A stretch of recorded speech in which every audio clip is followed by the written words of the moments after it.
Hello বন্ধুরা, তোমরা সবাই কেমন আছো? আশা করি সবাই ভালো আছো। আর আমার দোকানে অরিন্দম দা দেখো জিতটাকে নিয়ে এসেছিলো, আর এর থেকে বড় আমার কাছে কোনো সারপ্রাইজ হতেই পারে না। এত সুন্দর সারপ্রাইজ হয়েছিল।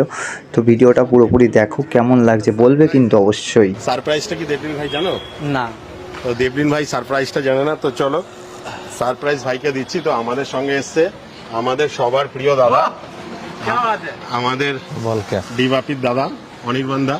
এই অনির্বাণ দা কিন্তু কেমন আছিস বাবু? খুব ভালো আছি। ভালো। আমাকে তুই ঘুগনি খাওয়া আগে। হ্যাঁ, ঘুগনি আমি খেতে পারি না, হ্যাঁ, বুঝেছিস? হ্যাঁ। আজকে আমি তোর ঘুগনিটা খেতে এসেছি।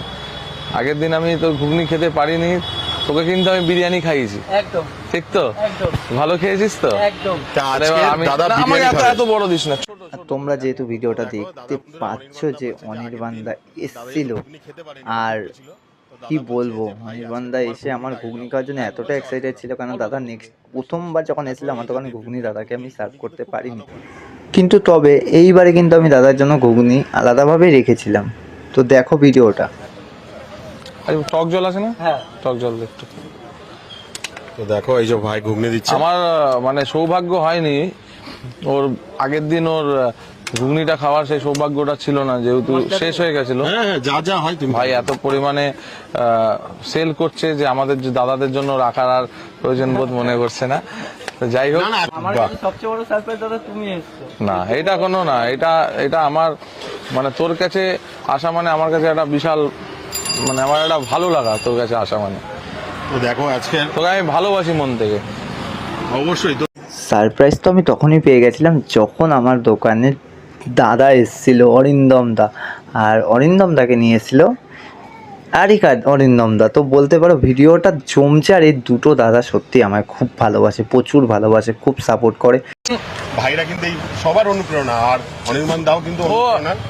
ওর হাত ধরতে হবে না, ও যে বলো ও যেভাবে পরিশ্রম করছে, মানে এই মানে ওর মানসিকতাটা এতটাই ভালো যে ও নিজেকে কোনোভাবে ভাবছে না যে আমি করতে পারবো না। অনেকে এখন ভাবে যে মানে আমি বলছি মানে অনেকে মানে যারা হ্যান্ডিক্যাপড আছে তারা ভাবে যে আমরা কিছু করতে পারবো না, তারা শুধু সাহায্য চেয়ে যায়, কিন্তু ও কিন্তু সেই জিনিসটা চায়নি। না না না, তুমি যখন প্রথম দিনও এসেছিলে একদম ও বলেছিল যে এটা দাদা, তুমি এটা ও এসো, সবচেয়ে কেউ বড়, পাশে ও থেকো। একটা সবচেয়ে বড় জিতা যাত্রা প্রমাণ যে একটা বাচ্চা ছেলের বয়স কিন্তু খুব বেশি না, একদমই অল্প বয়সী ছেলে।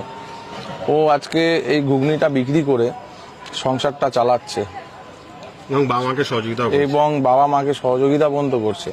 এটা মানে একটা বিশাল বড় মানে ইন্সপিরেশন ফর এভরিওয়ান। অবশ্যই হি ইজ দ্য ইন্সপিরেশন। তো তোমরা দেখতেই পেলে দাদা কতটা ভালোবাসা দিল, কতটা ভালোবাসে আমাকে। আর এই দুটো দাদা যে আমার পাশে দাঁড়িয়ে আছে, আমাকে যথেষ্ট সাপোর্ট করে, ভালোবাসে।